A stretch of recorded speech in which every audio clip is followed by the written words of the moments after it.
entrar fluidamente. Ya.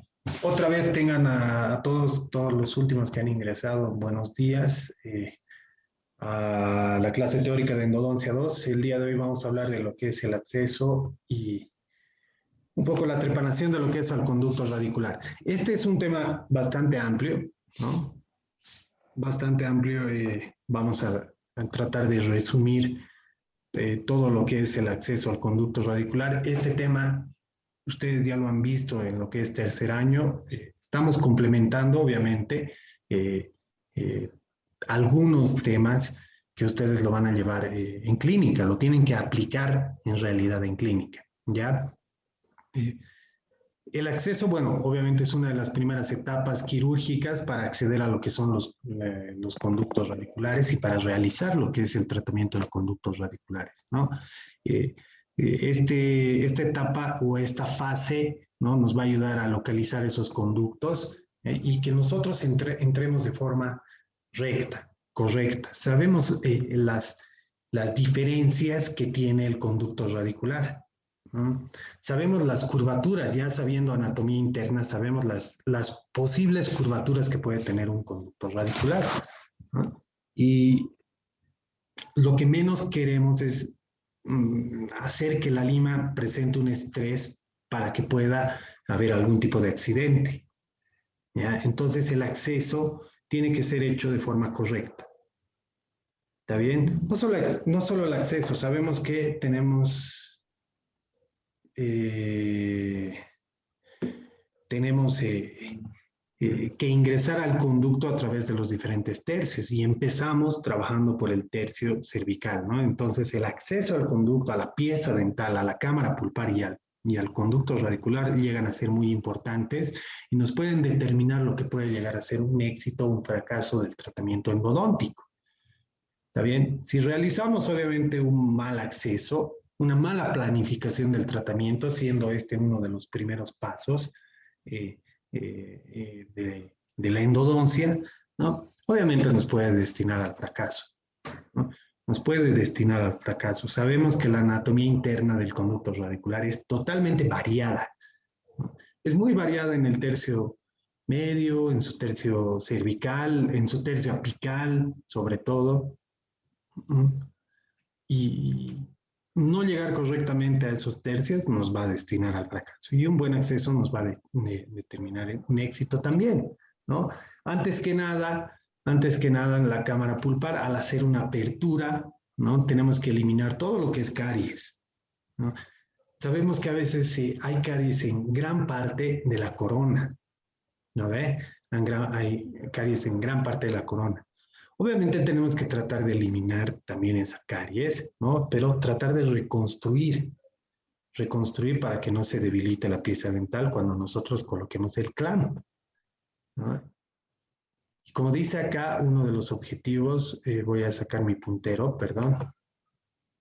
Uno de los objetivos es conservar toda esa estructura dental sana, obviamente, la estructura dental sana, porque alguna estructura que tenga caries, esa caries obviamente puede infectar nuestro tratamiento de conducto y también lo puede destinar al fracaso, ¿ya?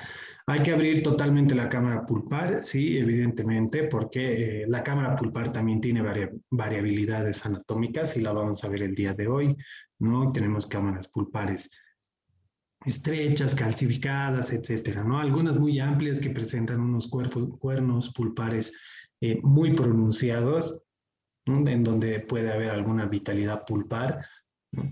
Y eso tenemos que abrirlo de forma correcta para que no quede ningún tipo de tejido pulpar coronal. ¿Está bien? Y tenemos que localizar todos los orificios de los conductos radiculares. Ya les decía hace un momento, la anatomía es muy variada, ¿no? Podemos tener un conducto, dos conductos, tres conductos, cuatro conductos, ¿no? Cinco conductos, ¿no? Hay una total variabilidad anatómica, ¿no? Y tenemos que localizar todos esos orificios para luego tener un acceso en línea recta, que es lo que se pretende y es lo que se quiere.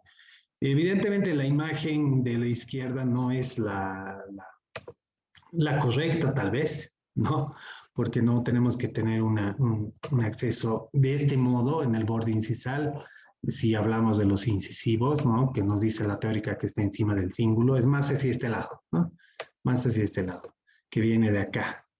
A ver, viene ahí al conducto y algunas veces se amplía, obviamente se amplía para formar esa forma de conveniencia triangular que tienen que tener los incisivos.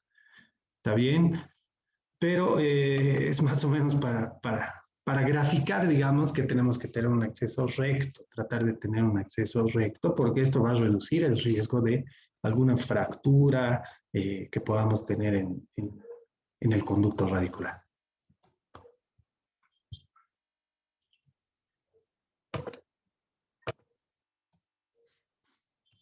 ¿Ya? ¿Qué consideraciones nosotros debemos tener en una preparación de acceso? La visibilidad es muy importante, obviamente, tener un equipo, incluso desde el equipo, desde la silla, que veamos que nuestro sillón dental esté en buenas condiciones, que nuestro foco esté funcionando de forma correcta, ¿no ve?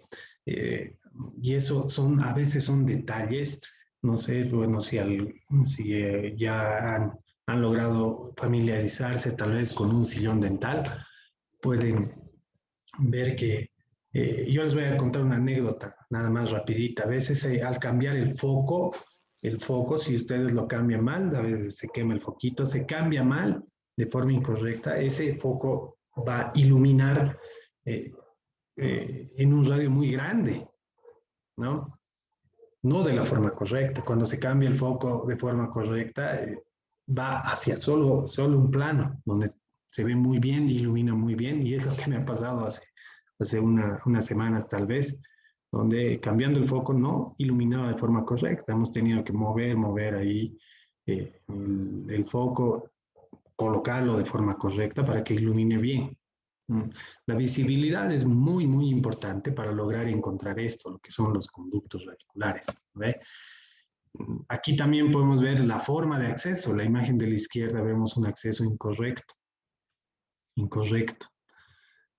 ¿ya? Muy pequeño. Ahora está de moda, no sé si tal vez en esto de alguna de las charlas que ha habido en esto de la pandemia han escuchado o han visto en algún lado alguna persona que ha visto cosas de endodoncia. Está de moda estos accesos ninja, ya tratando de no destruir, dicen, entre comillas, mucha estructura dentaria, pero uy, la verdad ese acceso ninja es muy complicado, muy difícil, necesita obviamente una amplificación mucho más grande para poder encontrar los conductos, ¿no? Y corre el riesgo de muchas fracturas. En lo personal no me parece algo correcto, ¿no? La imagen de la derecha sí me parece un acceso correcto porque ahí sí podemos ver los conductos radiculares. Está bien, las entradas a los conductos radiculares, ¿ya? ¿Cómo podemos tener una visibilidad o una visualización también correcta? Siempre aislando, ¿ya? Endodoncia que no se hace con aislado, y eso les repito desde tercer año, ¿no? A las personas que pasaron conmigo. Endodoncia que no se hace con aislado, no sirve. Prácticamente no sirve. Es hacerle un daño al paciente. Si ustedes van a hacer una endodoncia sin aislar, mejor no hacerla, ¿no? Mejor no hacerla, hacer otro tipo de tratamiento. Ahí estamos haciendo un mal tratamiento, ¿no? No estamos actuando de forma correcta y obviamente le estamos haciendo daño al paciente. Y a veces nos acostumbramos a aislar solamente en la universidad porque tal vez nos obligan, que no sé qué, que luego no hay tiempo, que flojera, etcétera, ¿no? A veces al salir de la universidad. Y eso obviamente es una mentalidad que tenemos que cambiar, ¿no? Siempre. El aislado en endodoncia es obligatorio, ¿no? Incluso en otros tratamientos, ¿no? Siempre trabajar de forma correcta, ¿no? Y el aislado incluso ahora en estas épocas de pandemia y que trabajamos tan cerca, 30 centímetros de la boca prácticamente, ¿no? Donde hay las infecciones, nos puede evitar tener algún tipo de contacto, ¿no? Por lo menos, entre comillas, ahí con el paciente, no tener mucho contacto. Nos hace una separación, si se quiere, ¿ya? Entonces, el aislado es de vital importancia. Con eso vamos a tener una visibilidad correcta para poder encontrar los conductos, ¿no? Como les decía, la anatomía es muy variada, muy variada, ¿ya? Cuando nosotros tenemos que realizar un acceso, también tenemos que evaluar la anatomía, cómo se encuentra esa pieza dental, ¿no? Si está completa, si la corona está totalmente completa para realizar un acceso, como nos dice la teoría, ¿no? Que punto inicial, ¿no? Etcétera, luego darle una forma de conveniencia, que eso vamos a hablar enseguida, ¿no? Obviamente hay que evaluar eso, hay que evaluar, porque muchas veces no nos vamos a encontrar con eso, ¿no? Podemos encontrar restauraciones ahí en la pieza dental, no piezas completas como se ve acá, ¿no? Podemos encontrar piezas con mucha destrucción coronaria, ¿no? Y ahí el acceso obviamente se vuelve mucho más complicado, más difícil, hay que hacer otro tipo de procedimientos, tal vez unas gingivectomías por ahí, reconstrucciones con resina de la pared para poder colocar recién el clamp, ¿no? Recién, entonces todos esos aspectos debemos considerarlos, obviamente, hay que considerarlos. Ya les decía, bueno, hablábamos de esto de la iluminación, muy, muy importante para tener un buen acceso. ¿Ya? Incluso los sillones dentales algunas veces se les puede regular la potencia de la iluminación para que se pueda ver bien las entradas a los conductos radiculares. ¿Ve? Y existen algunos espejos, vamos a hablar de eso tal vez un poquitito más adelante, que nos ayudan a ver mucho mejor que los espejos comunes. ¿Ya? El instrumental de acceso, bueno, que igual se ha hablado mucho de esto el año pasado, piezas de alta velocidad que tienen velocidades muy grandes, ¿no? Diferentes fresas de acceso, y este me parece el arsenal suficiente en endodoncia, suficiente para realizar un acceso, ¿no? Suficiente. Están eh, las fresitas redondas de carburo, de diamante, ¿no? Las famosas endocetas, ¿ya? Endoaxes, algunas fresas tan transmetálicas y las fresas de diamante, pero que tienen cuello largo, ¿no? Incluso si recordarán lo que hablábamos mucho el año pasado, ¿no? A veces son suficientes algunas fresas más, ¿no? No muchas, que les voy a marcar enseguida cuáles son. Podrían llegar a ser esta, esta otra y esta otra. Con 3 fresitas ya podríamos lograr hacer un acceso de forma correcta, suficiente, ¿no? Pero las otras fresitas sí son importantes para otros aspectos, ¿no? Por ejemplo, una transmetálica nos puede ayudar en algunos casos que tengamos corona y que queramos hacer el acceso directamente desde la corona, ¿ya? Pero bueno, las fresas más utilizadas son estas, las de diamante o las de carburo, ¿no? Si son de diamante pueden ser las 1015, como dice acá. Tenemos que saber bien los nombres para comprarlos, 1015, 1012, 1013, ¿no? 1014, 1016, dependerá obviamente. Es bueno tener todas esas, ¿no? Desde la 1012 por lo menos, para, o sea, depende la pieza dental, ¿no? Depende si es un incisivo central inferior pequeño, utilizaremos una 1012, ¿no? Si es obviamente un molar ahí grande, tal vez una 1015, etc. ¿No? Y las de carburo igual vienen con diferentes numeraciones. En este caso, las de carburo vienen del 4, 5, 6, etc. ¿No? Ahí es más o menos donde se realiza el acceso con estas fresas de diamante que ya les voy a indicar más adelante. Mucho cuidado con las fresitas nuevas, tanto de carburo como de diamante, como son nuevas, son muy cortantes, ¿no? Y si nosotros no seguimos la anatomía correcta, pues podemos fracturar la pieza dental, crear lesiones de furca, ¿no? Que es peor aún, ¿no? Y eso obviamente puede pasar si nosotros no planificamos nuestro acceso, ¿no? No planificamos nuestro acceso, porque ahí nos estamos pasando. Sabemos que la cámara pulpar, bueno, es una cavidad en algunos casos amplia, ¿no? Y tenemos que nosotros caer al vacío y se siente, ¿no? Se siente. Ustedes, yo les sugiero, queridos jóvenes, señoritas, que, bueno, si Dios quiere y sabemos que Él sí va a querer, vamos a volver a clínica. Yo creo que lo más antes posible que pase esto, esperemos que sea en, no sé, mayo, junio, julio. Dios quiera que así sea, ¿ya? Pero ustedes pueden ir practicando, tal vez en algunos en sus casas tienen sus motores, tienen piezas dentales, ¿no? Tienen algunas fresas, practiquen, ¿no? Para que obviamente cuando sea el, el momento de paciente, esto no sea tan complicado, ¿no? Nosotros estamos teniendo complicaciones, obviamente. Ustedes ya deberían estar practicando totalmente en paciente, pero bueno, ¿quién iba a pensar íbamos a tener una pandemia hace un año, no? Nadie. Pero bueno, la teórica la tenemos que tener bien establecida para luego aplicar la práctica. Entonces, en esta cavidad caemos al vacío y se siente, ¿no? Cuando ustedes realicen un acceso, lo van a sentir, ¿no? Esto va, cae al vacío, ¿no? Lo van a sentir. A veces uno se asusta, ¿no? Se asusta porque, uy, no sabes dónde ha ido. Tu primera sensación, los primeros accesos son así, ¿no? Vamos entrando, tenemos resistencia, obviamente, del esmalte, de la dentina, etcétera. Vamos entrando y hay un momento que la presa cae al vacío. Ustedes sienten que la presa se entra. Es el momento de cambiar inmediatamente y colocar una endoseta para dar mejor seguridad, ¿no? Para trabajar de forma más tranquila, porque la endoseta tiene punta inactiva, y eso nos da mayor seguridad para que nosotros podamos trabajar sobre todo esto, el piso de la cámara pulpar. ¿Ya?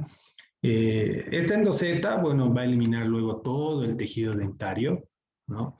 Va a trabajar sobre todo estas líneas, estas partes. Nosotros caemos al vacío, ¿no? Caemos al vacío, podemos caer por un lado, por, quién sabe, digamos, simulando este caso por palatino, por mesio vestibular, por visto vestibular. Caemos al vacío, pero nos queda estas cosas, ¿no? Nos queda estas puntas, etcétera, algunas que no son rectas y nosotros tenemos que volverlo recto. Entonces la endoseta, ¿no? Como no lastima, como tiene punta inactiva, no lastima el piso de la cámara pulpar, va a trabajar a los costados. Con esto va a trabajar a los costados y con eso vamos a hacer un acceso en línea recta, ¿no? Acceso en línea recta, eso es lo que queremos, ¿no? Miren, suficiente con una fresa y en este caso de carburo y una endoseta y hemos hecho un acceso.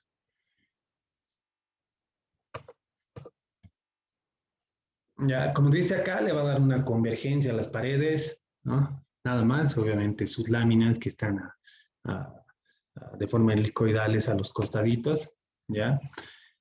Nos va a permitir ese tipo de acceso. Hay algunas otras fresas que realizan el mismo trabajo, si se quiere, de otras marcas. Por ejemplo, estas EndoAccess, si alguno logra conseguir o le venden esto en vez de una endoseta, aunque la endoseta está invadiendo todas las casas dentales, ¿no? Se la encuentra sin ningún problema. La EndoAccess tiene también más o menos la misma función, ¿ya? Se puede utilizar, como dice aquí, liberación de la cámara pulpar, posterior apertura, ¿ya? Tiene granos en este caso, granos gruesos y tienen también una punta inactiva, ¿ya? Otra fresita que les puede servir es la fresa transmetálica, les mostraba, ¿no? Algunas veces tenemos esas coronas, ¿no? Coronas que tal vez nos pueden servir para aislar sobre todo, ¿ya? Y podemos decidir hacer un acceso directamente perforando la corona. Mucho más difícil, sí, obviamente, porque en la radiografía ya no vamos a ver la cámara pulpar. Podemos evidenciar que el conducto o los conductos no tienen endodoncia, pero la cámara pulpar no la vemos. Y esta fresa es muy fuerte, es muy cortante, ¿no? Va a eliminar metal, transmetálica, por eso se llama, ¿no? Pero hay que tener mucho cuidado con esta fresa transmetálica. Demasiado cuidado, ¿no? Pero en algún momento nos puede servir. Por eso la pongo en las clases de accesos. ¿Está bien? Es como una fresa de diamante mucho más corta, pero debe ser utilizada de forma correcta. Solo en esos casos, ¿no? O algunas veces tenemos que cortar un puente para realizar la endodoncia, pues utilizamos una transmetálica que lo va a cortar como mantequilla, ¿no? Es muy potente. Luego de realizar el acceso, necesitamos exploradores. Hay diferentes exploradores endodónticos, ¿ya? Para localizar lo que es el conducto radicular. Acostúmbrense a utilizar exploradores o sondas endodónticas, ¿no? Porque gracias a estas sondas es más sencillo encontrarle las entradas a los conductos radiculares, ¿ya? Bueno, para realizar un acceso, tomen en cuenta, siempre hay que tomar en cuenta anatomía, la forma, la ubicación, dónde está, ¿no?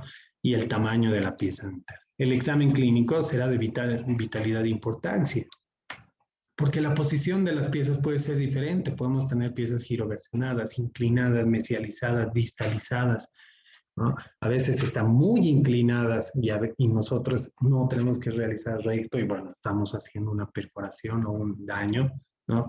Siempre la radiografía previa inicial nos va a ayudar a ver cómo se encuentra esta cámara pulpar, cómo se encuentra esta pieza, ¿no? ¿Qué tipo de inclinación tiene? Entonces, igual para hacer endodoncia, la radiografía va de la mano, ¿no? Siempre. Sacamos un inicial para hacer nuestros diagnósticos y nuestros planes de tratamiento, ¿ya? Por ejemplo, a veces se sacan radiografías en diferentes incidencias, diferentes formas. La más común obviamente es la ortorradial, pero a veces mesializamos, distalizamos para localizar algún conducto, ver cuántos conductos tiene, ¿no?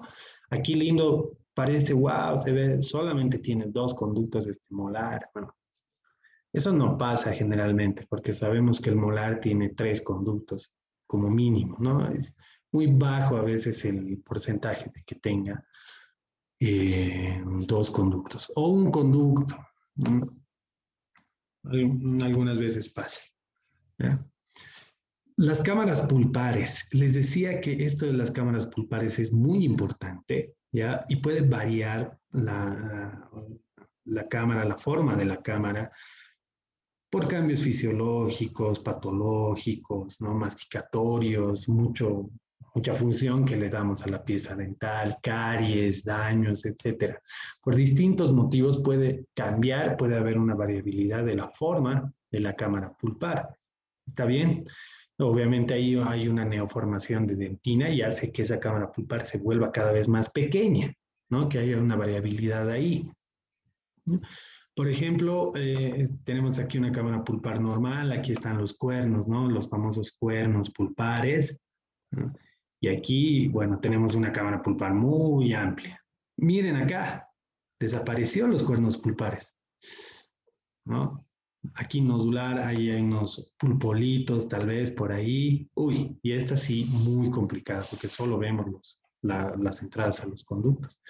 Aquí hay mucho riesgo de que nuestra fresa, ¿no? Al buscar esos conductos, ¿no? Al buscar esos conductitos, perfore, ¿no? Y crea una perforación acá, ¿no? Una lesión de Fourcade. Entonces, por eso la radiografía es de vital importancia, ¿no? Y bueno, ya más adelante les enseño unos truquitos para ver cómo encontrar de forma correcta. Ya les decía, remover toda la caries. Voy a ir un poquitito rápido, ya, porque tengo mucha información de esto y tenemos una media hora más. Remover todas las caries, ¿ya? Y todas las restauraciones deficientes, aunque algunas restauraciones nos puede dar, sí, una estabilidad coronal. ¿Ya? Puede que alguna se quede, pero solo para darle estabilidad coronal y luego obviamente hay que removerla para colocar un nuevo material, ¿no? Pero se remueve, se entra a cámara pulpar, así se ve como cuando se entra a cámara pulpar, ahí cae al vacío, ¿no? Listo, ha caído al vacío, veo un puntito, excelente, es el momento de utilizar endoseta. Endoseta y amplío. Sí tenemos que tener en cuenta los puntos de elección siempre. ya de las diferentes piezas superiores e inferiores, pero como les decía, a veces varía mucho, ¿no? No todas las piezas vienen completas, ¿no? De ahí le vamos a dar una forma de conveniencia a cada pieza dental que tiene una forma de conveniencia diferente. ¿Está bien? Empezaremos por los incisivos. Parece la pieza más sencilla, se les va a volver la pieza más sencilla de hacer el acceso conforme pase el tiempo, ¿ya? Primero tenemos, todas tienen un punto de elección, luego darle una forma de conveniencia, ¿ya? El punto de elección en estos casos en los incisivos es encima del cíngulo, ¿no? Tiene una estructura ahí que es el cíngulo, ¿ya? Se coloca unos milímetros encima del cíngulo y ese sería nuestro punto de elección. Ahí vamos a iniciar el acceso, ¿no? Tanto en superiores como en inferiores. Ahí se inicia el acceso. Y bueno, la teoría nos dice cómo tiene que ser. Eso, la verdad, tenemos que saber de memoria, ¿no? Repetimos, repetimos, porque tenemos que saberlo de memoria. Es así nada más, ¿ya? En estos casos, bueno, estas son sugerencias nada más, porque obviamente puede variabilidad. Vamos empezando la perforación con algunas presas de diamante, puede ser 10-12, como está acá, o número 2, o puede ser, ya les decía, 10-11, tal vez, ¿no? Se coloca en el punto inicial, se forma un ángulo de 45 grados, de acuerdo al eje mayor de la pieza dental. ¿Está bien? Se hace una dirección de apertura, ¿ya? Y se perfora hasta caer al vacío. Aquí lo vamos a explicar mucho mejor. 45 grados aproximadamente, ¿no? Va entrando la cabecita de la fresa, entrando, picoteos, picoteos, picoteos, picoteos. Y cuando ya entró un poco más de la cabeza, vamos haciendo este movimiento al eje longitudinal de la pieza dental y ahí va a caer la pieza o la fresa, perdón, al vacío. Parece sencillo y van a ver que lo es, van a ver que lo es, ¿no? Eh, Luego de eso se realiza una forma de conveniencia. Ya hemos caído al vacío y con una fresa endoseta, ¿no? Con una endoseta se realizan movimientos suaves, suaves, ¿no? Entra esa endoseta en nuestro punto de elección, en nuestra entrada, en nuestro punto de penetración y le hace unos movimientos suaves, unos desgastes lentos, ¿no? Es recomendable sobre todo colocar, ¿no? La punta de la endoseta acá y hacer estos movimientos de derecha a izquierda, apoyados en esta cara vestibular, ¿no? Apoyados ahí un poco derecha, izquierda, para realizar una forma de conveniencia correcta. Ya que, bueno, la teoría nos dice que la forma de conveniencia en estos casos es triangular, ¿no? Tiene bordes redondeados, base en el borde incisal y el vértice, bueno, donde hemos empezado, en el punto inicial, ¿no? Esa sería la forma de conveniencia.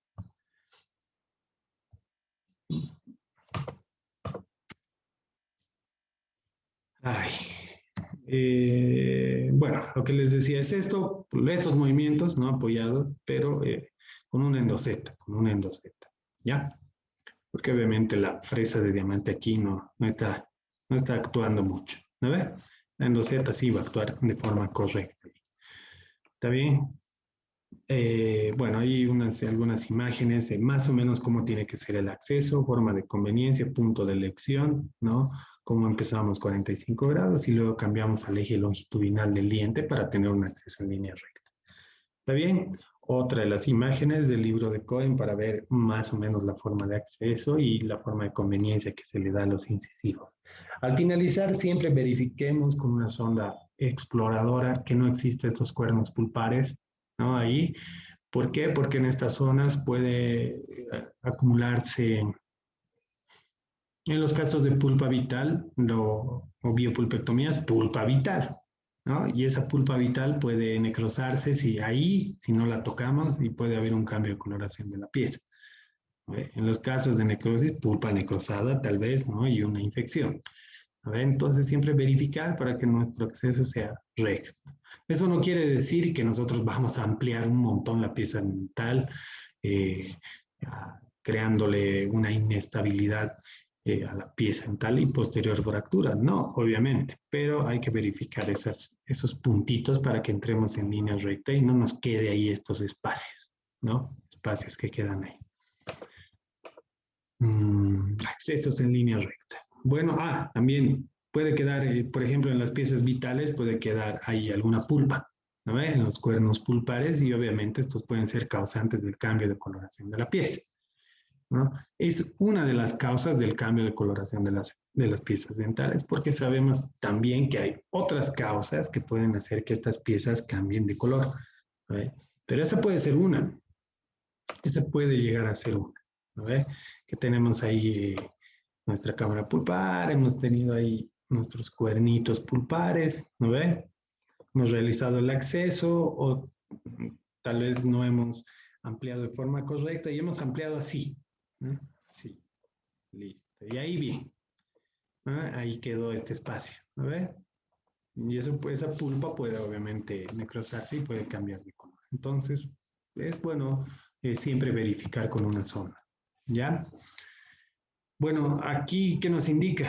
Las cámaras pulpares, bueno, va a tener relación con lo que es el conducto radicular. Cuando vemos en las radiografías conductos radiculares estrechos, las cámaras pulpares obviamente van a ser estrechas. Si tenemos cámaras pulpares amplias, muy amplias, los conductos radiculares con seguridad van a ser también bastante amplios, ¿no? Y luego para verificar o para poder encontrar los conductos radiculares de forma correcta y verlo de forma correcta, hay que limpiar obviamente esta cámara pulpar, ¿no? Hay que limpiar, generalmente se la limpia con hipoclorito de sodio, puede ser obviamente a la concentración que quieren utilizar ustedes, 2.5 licor de la Barranca, 5.25 de la concentración de la USP, ¿no?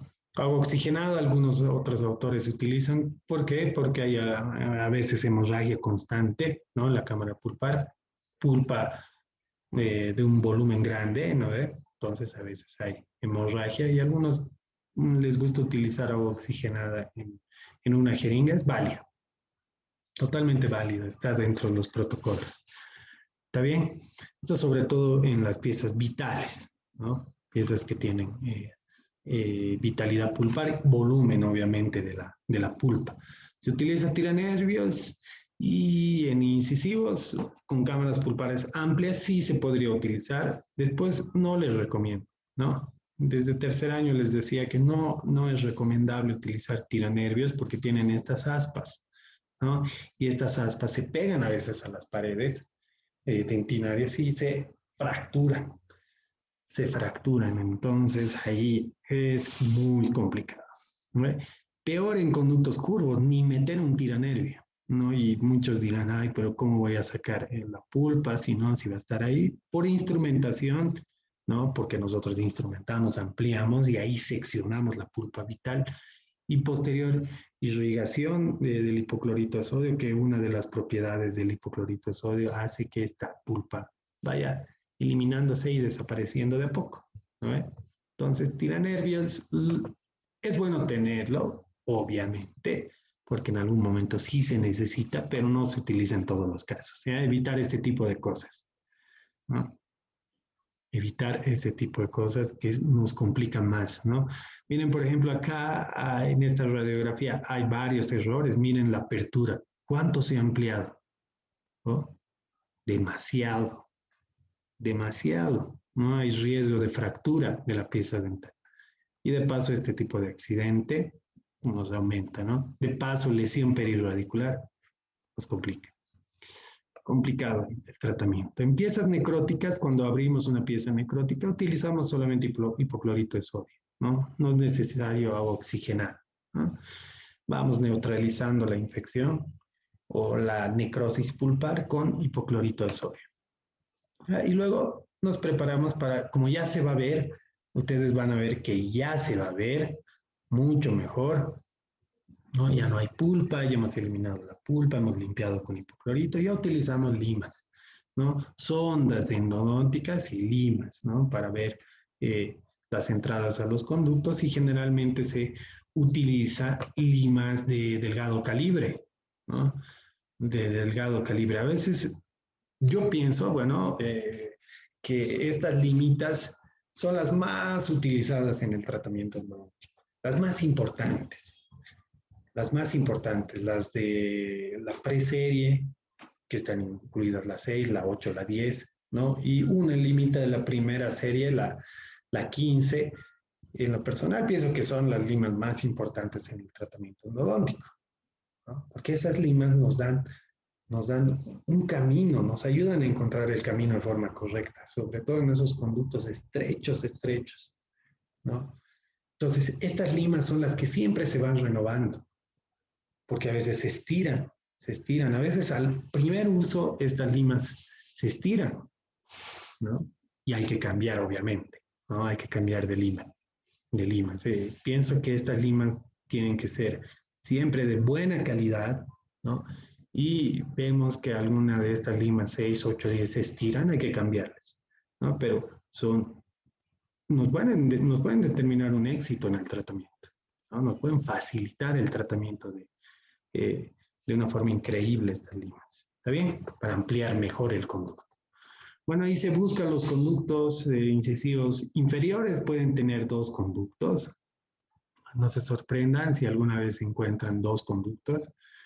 Dificulta el tratamiento, obviamente dificulta, pero es muy bonito encontrar este tipo de anatomías, ¿no? En piezas dentales. Obviamente nos puede correr el riesgo de fracturas, nos corre el riesgo, pero acuérdense de esto. Si ustedes manejan de forma correcta estas limas, ¿no? Estas limas, sobre todo estas tres, y la manejan de forma correcta, ¿no? Bien, con los movimientos que se debe hacer, las probabilidades de fractura bajan mucho, demasiado. ¿Está bien? Ya. Bueno, en incisivos, bueno, en diferentes piezas dentales, ¿no? Eh, presentan hombros. Las piezas dentales presentan hombros y para que tengamos un acceso en línea recta, este hombro generalmente se encuentra en el tercio cervical. Hay que tratar de eliminarlo para que tengamos un buen acceso. ¿Está bien? Esto se lo puede hacer con Gates Glidden, sobre todo con Gates Glidden, con peso o piso, como otros llaman, ¿no? Luego de eso hablamos un poquito más adelante. Los caninos, ahora ya les he dado un parámetro de lo que se hace en todas las piezas dentales. ¿Está bien? ¿Ya? Voy a ir un poquitito más rápido en este caso porque nada más vamos a ver lo que nos dice la teoría. Punto de elección, ¿no? En la cara palatino, lingual, 2 metros encima del 5, 2 milímetros encima del 5. Similar a los incisivos, ¿no? Igual se recomienda algunas fresas, pero dependerá de qué pieza vamos a tratar. ¿Verdad? Pueden ser unas 10, 12, pueden ser unas 10, 13, 14, 15, etc. Igualito que los incisivos, 45 grados, eje longitudinal del diente, vamos cambiando, ¿no? La angulación al eje longitudinal del diente, nada más cambia aquí en la forma de conveniencia, que la forma de conveniencia es un pentágono, ¿no? Forma pentagonal, redondeada, diferentes bordes piriformes que puede llegar a tener. ¿Por qué? Porque obviamente acá van a pulpar, vamos a simular, a veces llega hasta acá, ¿no? Y por eso se le da esa forma de pentágono, ¿ya? Y puede haber alguna pulpa que puede llegar incluso mucho más arriba. Está bien, más o menos se trata de hacer la forma de conveniencia similar a la corona, a la forma de la corona. Esta se la realiza con endoseta, similar. ¿Está bien? Igual la limpieza, si es piezas con vitalidad, utilizaremos agua oxigenada, hipoclorito, igualito. ¿Ya? Si es necrótica, solamente hipoclorito de sodio, como hablamos hace un momento. Premolares inferiores, es muy importante el acceso en estas piezas. Perdón. Porque es bien común encontrar en un premolar inferior, sobre todo en primeros premolares inferiores, dos conductos. Entonces, hay que tener un buen acceso. para verificar eso. Radiografía, obviamente, y un buen acceso, ¿no? La teoría nos dice que el punto de elección es la cara oclusal, tercio medio, del surco principal mesiodistal, o sea, al medio, prácticamente, ¿no? Cara oclusal, tercio medio del surco principal mesiodistal, al medio de la pieza. Listo. No todas las veces encontramos la pieza completa, evidentemente, ¿no? Pero si logramos encontrar la pieza completa, la realizamos en ese punto de elección. Bueno, y aquí hay un error en esta diapositiva, perdón, ¿ya? No, a veces no tenemos este ángulo de 45 grados, como en los incisivos. De lo contrario, va de forma recta y, bueno, igual las fresas podemos encontrar, o sea, podemos utilizar de acuerdo a la fresa. ¿Está bien? 10, 12, número 2, etcétera. Como les decía, tratar de entrar en línea recta para encontrar estos conductos. Aquí los premolares inferiores presentan unos conductos o unas cámaras pulpares mucho más estrechas. ¿Ya? Ahí no vamos a poder eh, verificar bien si es que tenemos una cámara. O sea, no podríamos verificar bien si la cámara pulpar es muy amplia si no tenemos una radiografía. A ver, ¿ya? La forma de conveniencia en estos casos es oval. ¿Por qué es oval? Lo voy a dibujar acá. Porque les decía, puede haber algunas piecitas que presenten en lingual un conducto, en vestibular un conducto y aquí en lingual otro conducto. Incluso he visto algunos casos de otros colegas que a veces tienen un conducto extra también. 3, imagínense. Entonces,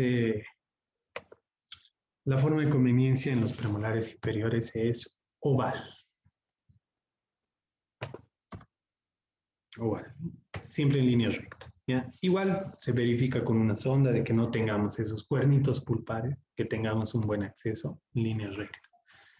Y la limpieza ya hemos hablado, ¿no? Con agua oxigenada, hipoclorito, si es que agua oxigenada en algunos casos, si es que hay hemorragia, generalmente puro hipoclorito.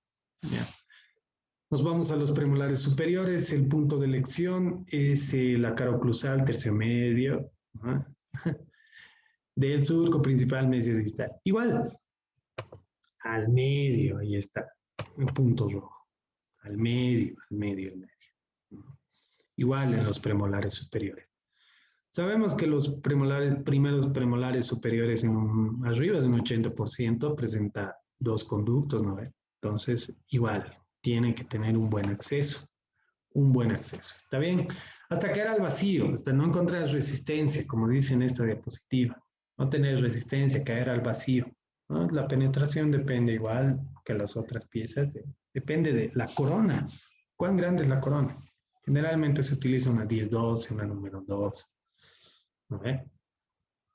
Hasta no crear resistencia. La forma de conveniencia cambia un poquitito más aquí porque las coronas de los premolares superiores suele ser un poco más amplias, tal vez. Ya se vuelve, se necesita hacer una forma de conveniencia de forma elíptica en estos casos. Elíptica. Aquí, como aquí dice, ¿no? Con el eje mayor en el sentido vestíbulo palatino. ¿Ya? Eso con una endoseta. Caemos al vacío y la endoseta, ¿no? Y la habilidad que ustedes van a tener nos va a dar una forma elíptica. ¿Está bien? Aquí dice, a veces es necesario utilizar fresas de cuello largo. Es cierto, ¿no? Es totalmente cierto porque muchas veces la cámara pulpar es muy abajo en los premolares superiores. Abajo, ¿no? O arriba, bueno, depende de la posición, ¿no? Y a veces no llegamos con una fresa normal, ¿no? Tenemos que cambiar a una fresa de cuello largo. Eso siempre verificamos en la radiografía, ¿no? Las radiografías bien tomadas con posicionadores, las iniciales, se las puede medir con una reglita, ¿no? Y decir, uy, tengo que entrar 15 milímetros, como ejemplo, ¿no? Ahí ustedes en su misma fresa pueden medir cuánto van a entrar, ¿no? Este es un error muy común en los premolares superiores, sobre todo cuando estamos iniciando en hacer los accesos, ¿no? Es muy común, ¿ya? A veces tenemos en la cabeza que tienen dos conductos y le hacemos dos huequitos, listo, vestibular y palatino. Y listo, nos olvidamos de lo demás, ¿no?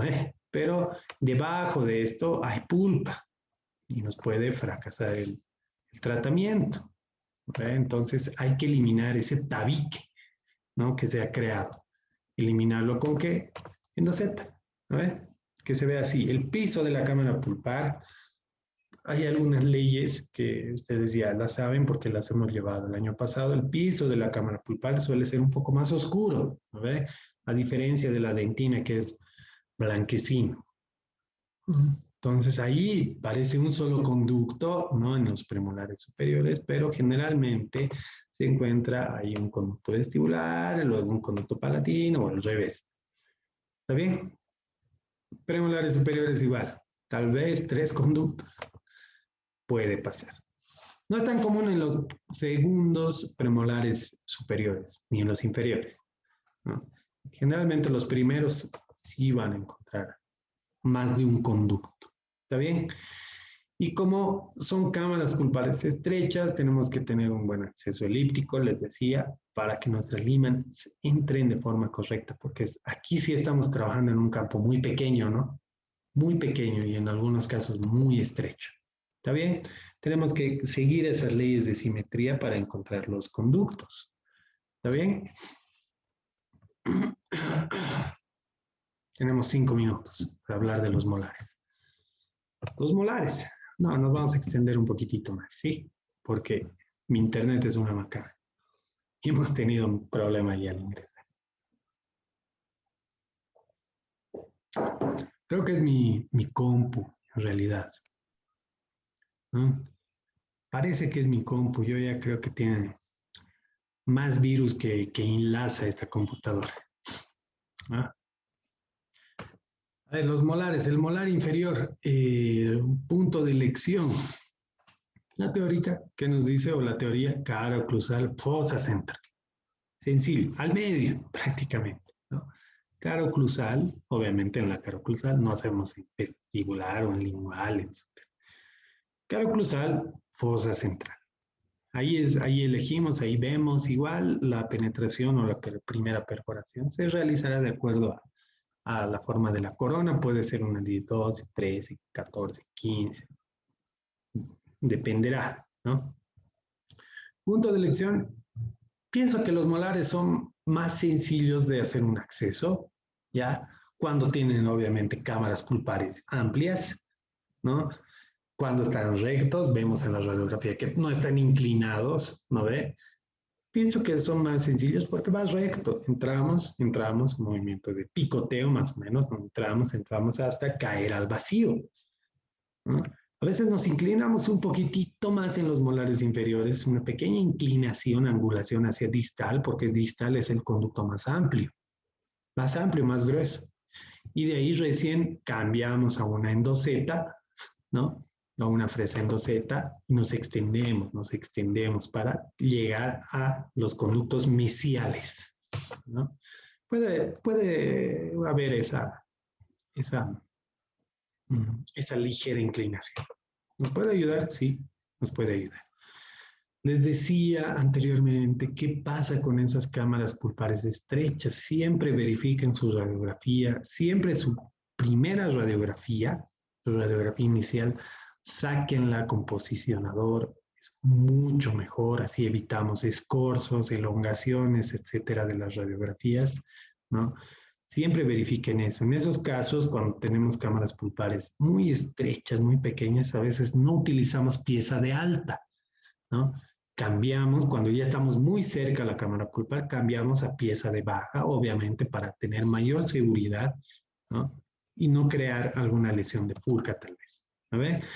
Y un truco, les decía, está en el libro de Goldberg, en la segunda edición, este truco para no cometer errores es medir, ¿no? Medir nuestra radiografía, ¿no? Medir hasta dónde llega la cámara pulpar, ¿no? O dónde más o menos se encuentra la cámara pulpar, ¿no?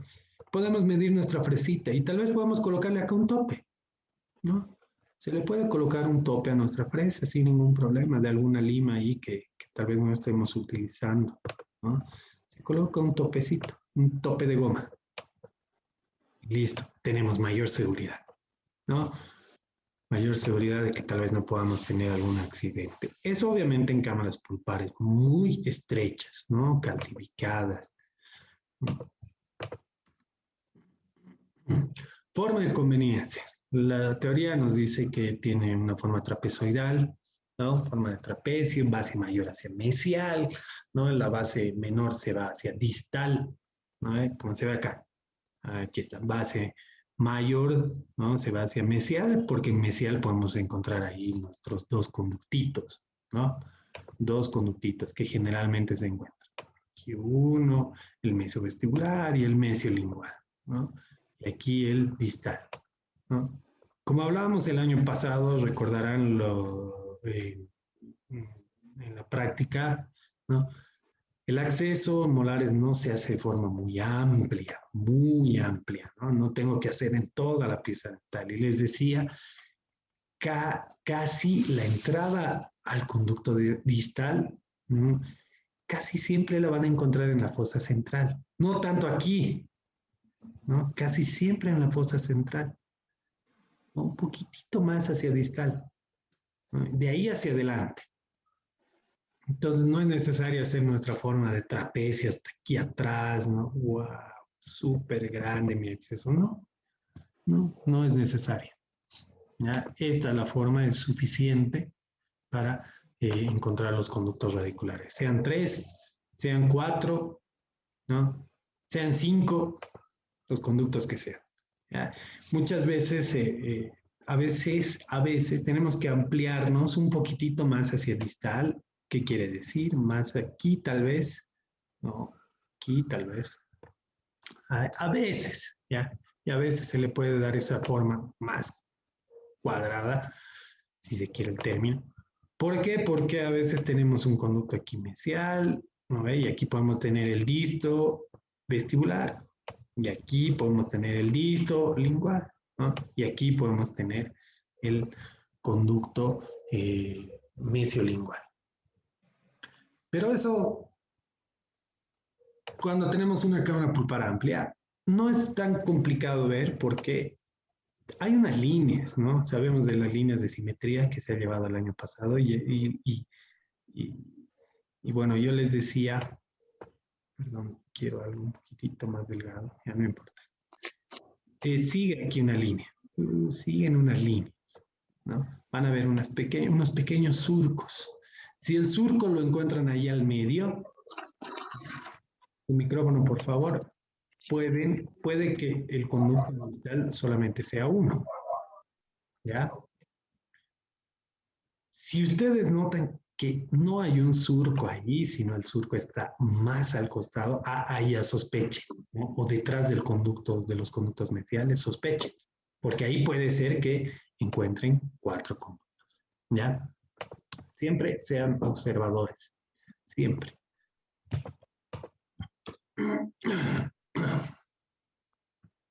Endoset. Siempre la ayuda de nuestra sonda endodóntica nos va a ayudar a verificar las entradas a los conductos. Los conductos mesiales no entran tan recto, ¿no? Como se ve en esta imagen, siempre tienen ligera inclinación. A veces de distal, ¿no? Nos vamos hacia mesial. ¿Está bien? De distal nos tenemos que ir hacia mesial. Voy a silenciar un micrófono de Adalid. Tu micrófono, Adalid, estaba activado.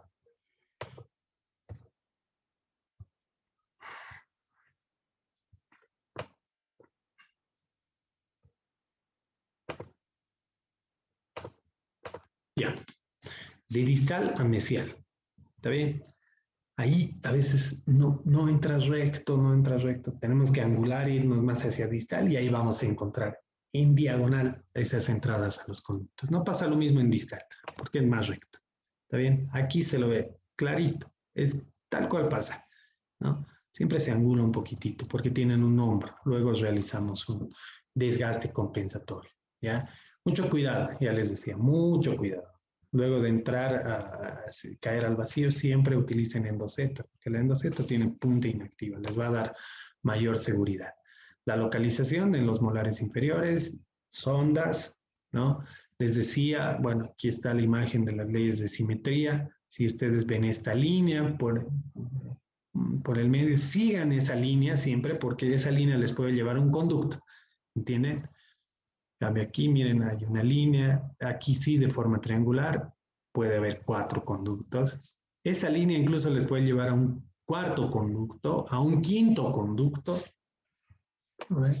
Entonces tomen en cuenta esas líneas, ¿no? Errores en la localización de conductos en los molares inferiores es no ampliar de forma correcta. Nada más.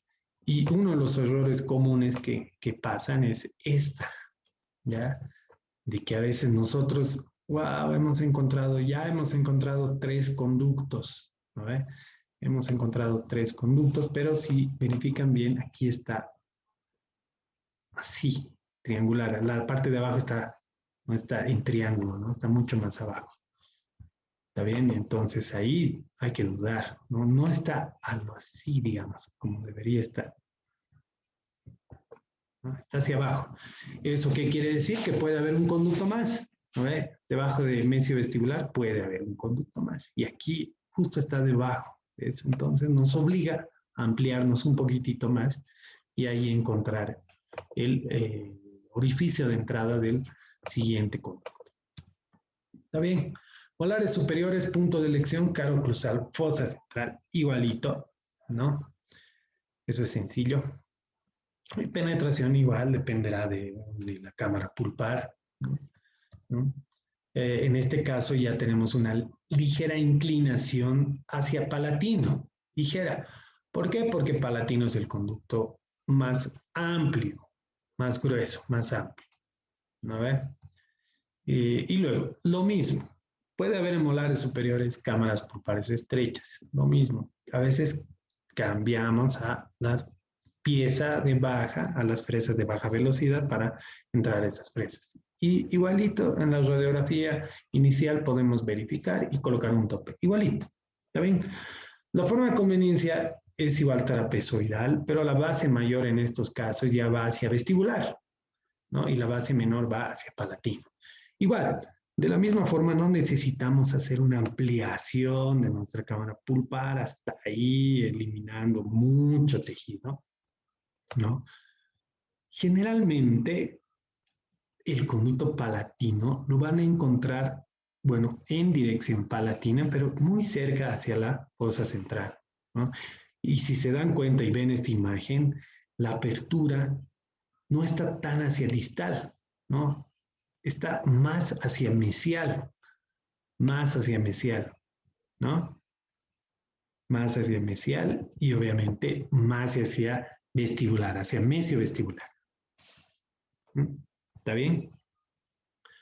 Por ejemplo, el conducto disto-vestibular, que es este conducto, ¿no? No se encuentra aquí, disto-vestibular es la esquina, no. Miren, se encuentra casi al medio. Obviamente ahí puede tener una dirección inclinada, pero se encuentra el orificio de entrada casi al medio. A veces palatino igual casi al medio.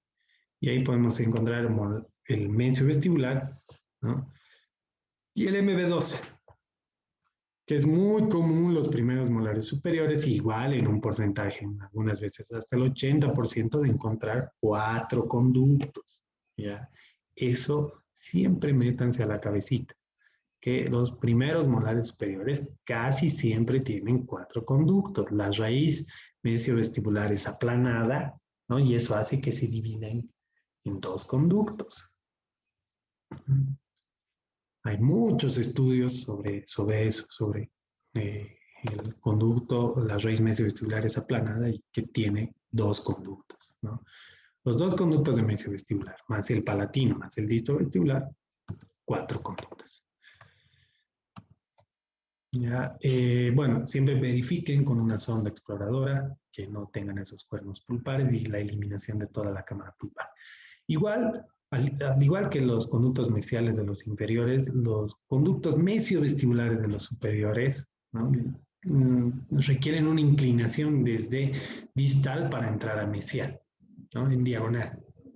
Y les decía, acostúmbrense a utilizar limas de delgado calibre, ¿no? ¿no? 8, 10, 15, en algunos casos las 6, pero 8 y 10 son muy importantes. ¿Ya? Igual, en la imagen. Localización, les decía, 4 conductos, ¿no? Palatino, mesovestibular, disto vestibular y el mesiopalatino, también llamado cuarto conducto, o MB2 también. ¿Eh? Una imagen muy didáctica de mi amigo Gerardo de Perú, ¿no? Pero a ver, ¿dónde más o menos se encuentra? Al frente del conducto mesiovestibular, ¿ya? Al frente se va a encontrar el MB2. Aquí, esa es la zona donde se pueden encontrar. Muy pequeños, sí, muy estrechos, sí, demasiado estrecho, ¿no? Y estos conductos se lo encuentran con buena visibilidad, buen aislado, ¿no? Unos buenos espejos nuevos, mejor si son espejos de rodio o espejos de primer plano se llaman, ¿no? Para verificar bien, no esos espejos amplificados, muy amplificados, espejos de rodio son los mejores o espejos de primer plano, ¿ya? Y limas de delgado calibre y movimientos correctos, movimientos de exploración, movimientos de escariado, ¿no? Que esos movimientos hemos hablado mucho en la práctica de tercer año, ¿no? Movimientos de exploración, escariado, dar cuerda al reloj, etcétera, ¿no? Si recordarán ahí. A ver, pasemos. Allí otras fotografías, ¿no? A veces no se ven muy bien las entradas a los conductos, pero sí tienen que terminar de esta forma, ¿no? Amplios. Conducto disto, vestibular, palatino, MB1 y MB2. 4 conductos, ¿no? Les decía, el cuarto conducto está al frente. Y esto pasa en primeros molares superiores. Segundos no tanto. ¿Ya? Es muy raro. Y cuando se encuentra 4 conductos en segundos molares superiores es mucho más difícil, obviamente, ¿no? Porque es más atrás. Piezas difíciles de tratar, ¿ya? Pero hay. Errores en la apertura, sí. Hay muchos errores, tal vez no tomar en cuenta lo que se ve acá, la inclinación, ¿no?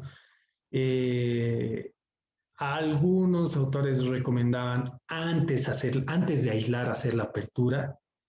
Bueno, en estas épocas de pandemia, no, es mejor aislar directamente, ¿no? Posterior a la evaluación, al diagnóstico y a la anestesia, aislar y ahí realizar la apertura. Mucho mejor, ¿no?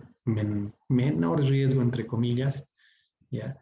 Pero para eso tenemos que utilizar bien nuestra radiografía, analizar bien y ver estas inclinaciones que pueda llegar a tener, como se ve en la imagen D. A ver, uy, no tiene una inclinación, yo estoy inclinándome al otro lado. Es un error, puedo crear un accidente.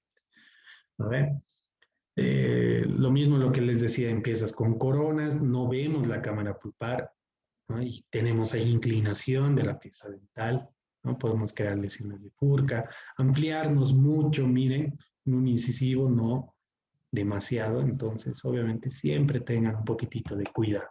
¿Está bien? Luego el tercio cervical, con esto vamos a terminar, ya nos hemos pasado un poquitito. Los objetivos es darle forma de embudo, ¿no? Y el tercio cervical, pues sabemos que tiene un hombro, ¿no? Nos va a tener un mejor acceso al tercio medio y al tercio apical, que casi el tercio apical en la mayoría de los casos es curvo. Para eso utilizamos las Gates Glidden de diferentes números, ¿no? Hay del 1 al 6, pueden ser las peso también, pero mejor las Gates Glidden, ¿ya? Que las Gates Glidden, bueno, por el carbono que tienen, son accionados en las piezas de baja, ya, forma de la punta de pelota de fútbol americano, ¿no? Y tienen una punta muchas veces inactiva, ¿ya? Y como dice acá, siempre utilizar en sentido solo horario, porque en sentido horario van a expulsar los residuos a la cámara pulpar. En sentido antihorario los van a introducir. ¿Está bien? Las Gates Glidden tienen equivalencias, la 1 equivale a una 50, una lima 50, la 2 a una 70, etc. ¿Ya? Esto está en nuestros libros de referencia. Solo las gaze glidden se utilizan en el tercio cervical, entonces también tenemos que medir en la radiografía hasta dónde aproximadamente llega nuestro tercio cervical. No es hacer toda la endodoncia, ¿no? Con una gaze glidden. No hay que hacer mucha presión en las curvaturas porque podemos crear escalones y ahí, bueno, ya le creamos una falsa vía y difícil entrada al conducto radicular, ¿no? Se pueden fracturar también, pero se fracturan en el cuello y son sencillos de sacar. Hay diferentes técnicas para hacer una gaze glidden. Tenemos la 3-2-1, como está en este caso, en este ejemplo. La número 3, un poquitito, luego la número 2, luego la número 1, les damos esta forma de embudo. También es válida al revés, ¿no? 3, 1, 2. ¿Está bien? Perdón, 1, 2, 3. Muchas gracias. No sé si tienen alguna duda, alguna pregunta. Dudas, consultas, preguntas, comentarios. Doctor, Doctor, buen día. doctor, en cuanto si no está, si al momento de tomar una radiografía, vemos que las raíces son muy curviadas. En ese caso, doctor, ¿se puede también hacer, doctor? Sí, claro. Bueno, obviamente ustedes en cuarto año van a utilizar vamos a tratar de iniciar tratamientos que no tengan mucha curvatura, ¿no? Cuando ya tienen como curvaturas acentuadas de 90 grados o mayores tal vez, siempre es recomendable derivar a una especialidad, ¿no? A un posgrado, porque ese tipo de curvaturas necesita un instrumental mucho más especializado, que eso lo tiene un posgrado, ¿no?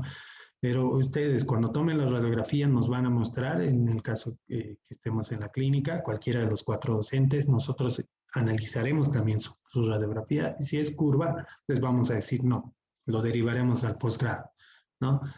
Vamos a empezar obviamente con casos sencillos, no se asusten, ¿no? Cuando entremos a clínica vamos a entrar con casos rectos en lo posible, porque ahí así se inicia y así se aprende y de a poco vamos aumentando la intensidad.